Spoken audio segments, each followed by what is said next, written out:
Hi అండి, నా పేరు జ్యోతి. సోనీ లాంటి పిల్లలున్న ప్రతి బిడ్డకి తల్లి జ్యోతి లాంటిదే కదండి. పిల్లల కోసం ఎన్నో అవమానాలను భరిస్తూ సహిస్తూ అలుపెరగని పోరాటం చేస్తూనే ఉన్నాము. ప్లీజ్ సబ్స్క్రైబ్ చేయడం మర్చిపోకండి. మరి హాయ్, అందరూ ఎలా ఉన్నారండి? బాగున్నారా? అసలు వీడియో తీసే టైం కూడా అసలు నాకు అవ్వడం లేదు, కుదరడమే లేదు. వీడియో తీయడానికి కూడా టైం చాలట్లేదు. ఇల్లు ఎలా ఉందంటే అలా ఇంకా శుభ్రంగా ఉంది. వచ్చింది మా దెయ్యం పిల్ల. ఈ దెయ్యం పిల్ల గురించి నాకు అంత తలపోటు, అంతెంత తలపోటు కాదు అసలు. వచ్చేసేసింది. కూర్చో, కాసేపు 10 నిమిషాలు కూర్చో ఇక్కడ. నువ్వు నీ గురించి అమ్మా వెళ్ళిపోతుంది. దానికి ఇంట్రెస్ట్ ఉంది, దానికి ఇష్టమైతే బాగానే కూర్చుంటుంది ఆ వీడియో కోసం. లేకపోతే 5 నిమిషాలు కూడా ఉండదు, అంతే. ఇంకా అదే సోనీ లాంటి ఆటిజం పిల్లలు ఎంత డిఫరెంట్గా ఉంటారో, రోజుకొక రకంగా ఎలా ఉంటారో, వాళ్ళ యొక్క బిహేవియర్ ఎలా ఉంటుందో అనేది నేను ఈ వీడియోలో క్లియర్గా చెప్పదలుచుకున్నానండి. హార్ట్ టచింగ్ అనమాట.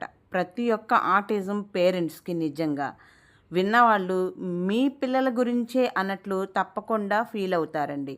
అలా ఫీల్ అయినట్టయితే తప్పకుండా కామెంట్ చేయండి. ఆ మాటలు ఏంటో నేను ఇప్పుడు చెప్తాను. ఆడపిల్లలు, ముఖ్యంగా ఆటిజం ఉన్న పిల్లలు, ఆడపిల్లల గురించి మరి ముఖ్యంగా చెప్తాను. ఎక్కడ కర్మ అర్థం కాదు. తీయమన్నప్పుడేమో తీయో తీయో తీయో అని గోల పెట్టింది.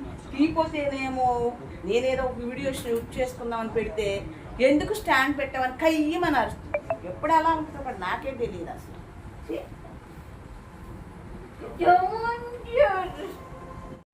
యాక్చువల్గా ఇది సాటర్డే అనమాట. నేను షూట్ చేశాను. ఎందుకంటే ఆ రోజు ఎర్లీగా కొంచెం పని చేసేసుకుని తలస్నానం అది చేసేసి దానికి చేయించి వీడియో తీస్తాను రమ్మంటే రానంటుంది. ఏవో సీరియల్లో సంథింగ్ ఏదో చూస్తుంది, దానికి ఇంట్రెస్ట్ లేదనమాట. నేను బలవంతంగా తీస్తాను రా పర్వాలేదు అని అన్నానని చెప్పేసి పళ్ళు కొరికేసుకుంటుంది. దానికి హైపర్ వచ్చేసింది అనమాట. ఇదొకసారి గమనించమైంది. బోన్ పట్టుకొని ఏంటిది? వాత కోళ్ళ పిల్లలు తింటారు. సరే చేస్తాంలే. ఇది వాష్ చేస్తున్నాక బోళ్ళంతా పని చేసేస్తుంది బాబోయ్. వాటర్ కూడా పోయాలమ్మా. సబ్బు తీసేయి, ఇంకా అక్కడ పెట్టాయి.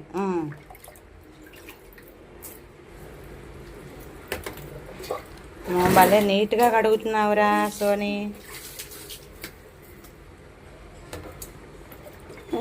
చిన్న బాల్కనీలో మొక్కలు అవన్నీ. అసలే ఆడపిల్ల, ఆటిజం ఉంది, దీనికి ఏమీ అర్థం కావట్లేదు, దీనికి ఏమీ తెలియట్లేదు అని చెప్పేసి చిన్నప్పటి నుంచి కూడా మనం ఏదన్నా అడిగినా చేసినా సరిగ్గా చెప్పము. అమ్మో ఇప్పుడే ఎందుకు తెలియడము, లేకపోతే అమ్మో ఇప్పుడే ఎందుకు చెప్పేయడము, లేకపోతే దీనికి ఇంకా అర్థం కావట్లేదులే. ఏ విషయాలు తెలియకుండా పద్ధతిగా చాలా ఇదిగా క్రమశిక్షణగా పెంచాలి, ఏవి అంత తొందరగా తెలియనీయకుండా ఉంచాలి కొన్ని విషయాలని అనుకుంటాము. అది చాలా చాలా పొరపాటు. నా విషయంలోనే నేనే చెప్తున్నానండి. సోనీ చిన్నప్పుడు జరిగిన ఒక సంఘటన అనమాట. దానికి ఒక 10 years ఉంటాయేమో. అయితే నేను మంత్ ఉన్నానమాట.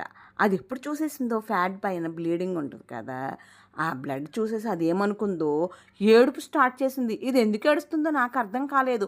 ఆ తర్వాత నీకేదో అయ్యిందని అదేదో ఏంటి అని చెప్పేసి గట్టిగా ఏడ్చేసింది. నాకు నవ్వాలా ఏడవాలా అర్థం కాలేదనమాట. ఆ తర్వాత అనిపించింది దీనికి ఏదో అనిపిస్తుంది, మనం దాచిపెట్టినా సరే దాని ఊహల్లో ఏదో అనుకుంటుంది కాబట్టి మనం కరెక్ట్గా అర్థమయ్యేలాగా దానికి చెప్పాలి. ఇలాగ నీకెందుకమ్మా ప్రతిదానికి అన్నీ అడుగుతావు, నీకేం అర్థమవుద్ది, పో అవతలకెళ్ళు, అలాంటి అడగకూడదు నువ్వు అంటూ అనేదాన్ని నేను. అమ్మో ఇలా కాదు, కరెక్ట్గా చెప్పాలి అని. ఆ తర్వాత నెక్స్ట్ ఇయరే అది పెద్ద పిల్ల అయిన తర్వాత ఆ తర్వాత క్లియర్గా వివరించి చెప్పిన తర్వాత దానికి అన్నీ అర్థమైనాయి. కరెక్ట్గా బుద్ధి వచ్చుద్ది అనమాట. కాలం ఎంత విలువైందో అప్పుడు తెలిసి వచ్చుద్ది అనమాట. అరే నేను ఇప్పుడు నుంచి ఏమీ చెప్పలేదే, ఇప్పుడు వరకు అన్నీ నేనే చేసి పెట్టానే, నేనే తినిపించానే, నేనే అలవాటు చేయలేకపోయానే, అయ్యో రేపు ఎలాగా ఇది పెద్ద పిల్ల అయిపోతుంది, రేపో మాపో పెద్ద పిల్ల అయితే అప్పుడు ఎలాగ దీనికి అన్ని విషయాలు తెలుస్తాయి అని టెన్షన్ అప్పుడు స్టార్ట్ అవుద్ది అనమాట. నేనే కాదండి, నాలాగా చాలామంది నాలాంటి తల్లిదండ్రుల కష్టం ఏంటో నాకు తెలుసు. అందరూ చాలా కష్టపడతారు, ఎంతో ప్రేమగా చూసుకుంటారు, వీళ్ళు ఇంకెంత మార్పు వస్తుందా అని. కానీ మార్పు అనేది అంత ఈజీ కాదు. దానికోసం మనం పడే కష్టం కూడా ఆషామాషా కాదు. ఇప్పుడు ఏదైనా ప్రయత్నం చేస్తున్నాం అనుకోండి, ట్రై చేస్తూ ఉంటేనే కదా, ప్రయత్నం చేస్తూ ఉంటే ఎప్పుడుకో మార్పు వస్తుంది. అంత ఓర్పు మనకి ఉండాలి. మధ్యలో వదిలేసామంటే మీరైనా నేనైనా యాజ్ ఇట్ ఈజ్గా వీళ్ళు నార్మల్గా వెనక్కి వచ్చేస్తారు, బ్యాక్ వచ్చేస్తారు. ఇప్పుడు స్టార్టింగ్లో సోనీ అసలు ఫోన్ చూసేది కాదు. నిజం చెప్పాలంటే అది నా వల్లే ఫోన్ అలవాటు అయిపోయింది. 1 ఇయర్ అయింది యూట్యూబ్ స్టార్ట్ చేసి. ఇప్పుడు 1 ఇయర్ నుంచి ఫోన్ చూసేస్తుంది. అంతకుముందు దాని టైంపాస్ ఏంటంటే టీవీ చూడడం మాత్రమే అన్నమాట. ప్రతి విషయాన్ని ముందు నుంచి చెప్తూ ఉండాలి. అప్పుడే సరిగ్గా అర్థమవుతుంది. లేదంటే పిల్లలు ప్యానిక్ అయిపోతారనమాట, ఒక్కసారి తెలియని విషయాన్ని తెలియడం వల్ల. సో ఆ తర్వాతే నాకు అర్థమైంది. సోనీ చిన్నప్పుడు అంతా ఏంటంటే స్టార్టింగ్ కొంచెం బాధపడ్డాను.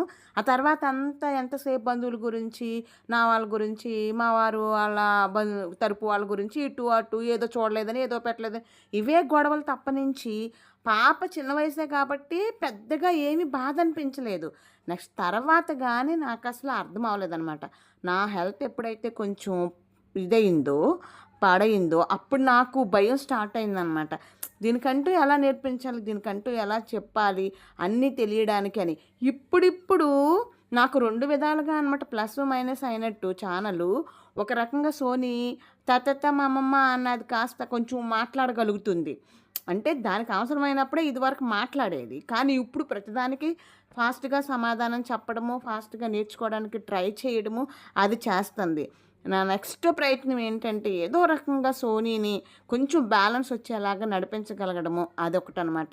నిజంగా చాలా బాగా సపోర్ట్ చేస్తున్నారండి అందరూ. సబ్స్క్రైబ్ చేసుకున్న ప్రతి ఒక్కరికి నిజంగా థ్యాంక్ యూ సో మచ్ అండి. చాలా చక్కగా సపోర్ట్ చేస్తున్నారు. ఆటిజం పిల్లలకు కూడా ఏదో ఒక టాలెంట్ ఉంటుందండి. పేరెంట్స్ గుర్తించి ఎంకరేజ్ చేసి వాళ్ళని ఒక స్టేజ్కి తీసుకురావాలని మనస్ఫూర్తిగా కోరుకుంటూ ఈ వీడియోని ముగిస్తున్నాను.